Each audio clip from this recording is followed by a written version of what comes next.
Muito provavelmente você deve estar perguntando ou ter se perguntado por que coisas ruins acontecem no mundo. Atualmente estamos vivendo o conflito entre Rússia e Ucrânia. Você sabia, por exemplo, que o presidente russo Vladimir Putin ele é antissemita? E que o presidente da Ucrânia, Volodymyr Zelensky, é o primeiro presidente judeu da Ucrânia e o sexto presidente daquele país? Hoje eu quero falar com vocês sobre bastidores do mundo. A história por trás de cada lugar diz o porquê alguma coisa ruim acontece com aquele lugar. O verdadeiro motivo, o que realmente está por trás de cada acontecimento e aquilo que ninguém fala. Então, antes de começar, deixe seu like para que o YouTube entregue esse vídeo para mais pessoas, se inscreva no canal e ative o sininho. Hoje faremos uma pequena retrospectiva no tempo, olhando para lugares de acontecimentos mais recentes. Nesse caso, conflito entre Rússia e Ucrânia. Não é segredo para ninguém que o presidente russo Vladimir Putin ele é antissemita. Até já foi noticiado no portal do G1 no dia 25 de fevereiro de 2018, quando o então presidente Vladimir Putin fez uma homenagem no portal do Kremlin ao escritor Alexander Projanov, por ter feito acusações contra os judeus de promoverem um novo holocausto por seu apoio à Ucrânia. Outra prova do seu preconceito é por desdenhar do governo de Zelensky e da resistência ucraniana, dizendo que derrubaria o governo de Volodymyr Zelensky e tomaria Kiev em uma semana.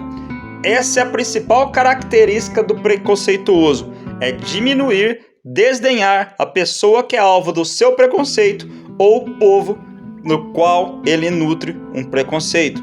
A Bíblia, os relatos bíblicos são a maior prova de que o homem muda, mas a história continua a mesma.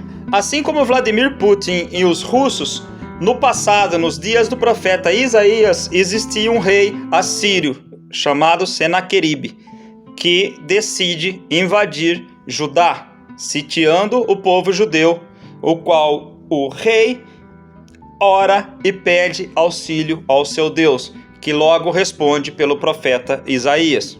Em Isaías capítulo 37 você verá a história do rei Senaqueribe, que se aproximou do povo judeu e, tendo pedido o auxílio de Deus, o rei Ezequias, Deus responde pelo profeta Isaías. E naquela noite ele enviou o seu anjo, que matou 185 mil soldados assírios, fazendo com que o rei Senaqueribe voltasse para o seu país e se escondesse na cidade de Nínive. Não menos pretensioso que o rei Senaqueribe, o presidente russo, então Vladimir Putin, decide invadir a Ucrânia com 200 mil soldados russos. A inteligência americana estima que cerca de 80 mil soldados russos tenham sido feridos ou mortos nesse combate. Lembrando que o Kremlin invadiu a Ucrânia com 200 mil soldados. Naquela noite, o anjo matou 185 mil. Se fosse comparar com o exército russo, sobraria apenas 25 mil soldados. Se você comparar o presidente da Ucrânia, Volodymyr Zelensky, com o rei Ezequias nos dias do profeta Isaías, ambos não fugiram do seu país. Muito provavelmente, Volodymyr Zelensky pediu auxílio ao seu Deus. Aliás, o mesmo Deus do rei Ezequias, profeta Isaías, Abraão, Isaac e Jacó, por ser judeu. Quando a Rússia invade a Ucrânia, o presidente americano Joe Biden oferece carona para que o presidente da Ucrânia, Volodymyr Zelensky, consiga escapar do seu país. O que prova que ele deva ter pedido auxílio ao Deus de Israel é que ele responde para o presidente americano: eu não preciso de carona, eu preciso de armas, porque muito provavelmente ele crê que Deus vai dar essa vitória para ele. Apesar de todo o estrago que a Rússia está fazendo na Ucrânia, ainda assim o mundo tenta explicar como um país como a Ucrânia consegue resistir um exército como o da Rússia. Vladimir Putin tinha dito que se quisesse anexar a Ucrânia à Rússia, ele faria isso em uma semana. Já as tropas russas estavam em março de 2022 perto da cidade de Kiev.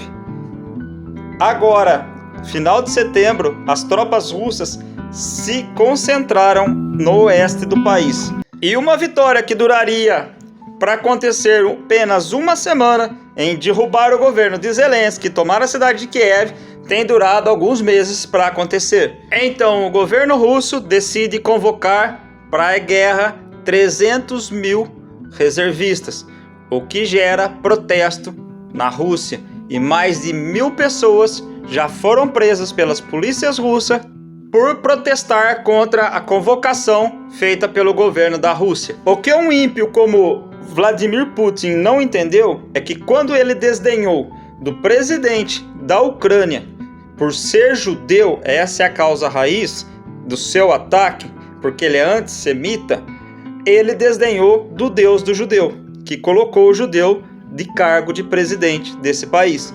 Comparando nos dias do profeta Isaías, no capítulo 37, quando o rei Senaqueribe invadia as nações, ele desdenhava também dos deuses dessas nações, até que ele chegou a Judá, a Israel, onde está o Deus de Abraão, Isaque e Jacó. Muitos dos protestos que ocorreram na Rússia pela essa convocação dos 300 mil reservistas é porque muitos deles estão com medo de ir para combate, porque as áreas de combate onde eles serão enviados é extremamente perigosa. A maior característica de um covarde é a ameaça. E Vladimir Putin tem ameaçado o Ocidente com ataques nucleares. E parece que o Ocidente ficou apavorado, ou pelo menos quer audiência no YouTube.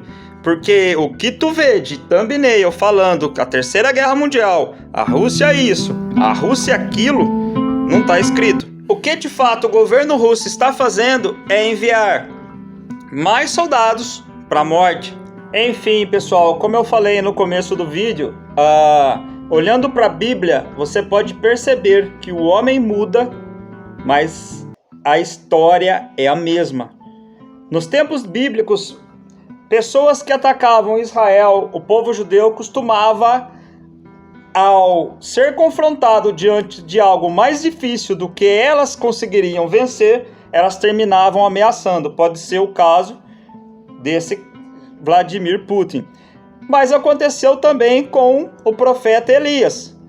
Vendo que não podia pegar ele, Jezabel ameaça ele, após Deus responder com fogo. E o profeta Elias fica com medo e se esconde. Exatamente o que o Ocidente está fazendo diante das ameaças do Vladimir Putin sobre ataque nuclear. Primeiro, se ele fosse vencer em 7 dias, como ele disse, a guerra não teria durado mais de meses, como está durando, e a Ucrânia não teria alcançado tanta conquista ou resistido tanto diante de um exército tão poderoso como o exército russo, se não houvesse uma explicação da mão de Deus por trás. Enfim, galera, espero que tenham gostado. Não esqueça de deixar seu like para ajudar o canal. E se inscreva, ative o sininho, compartilhe. Muito obrigado por terem ficado até aqui. Tchau, tchau.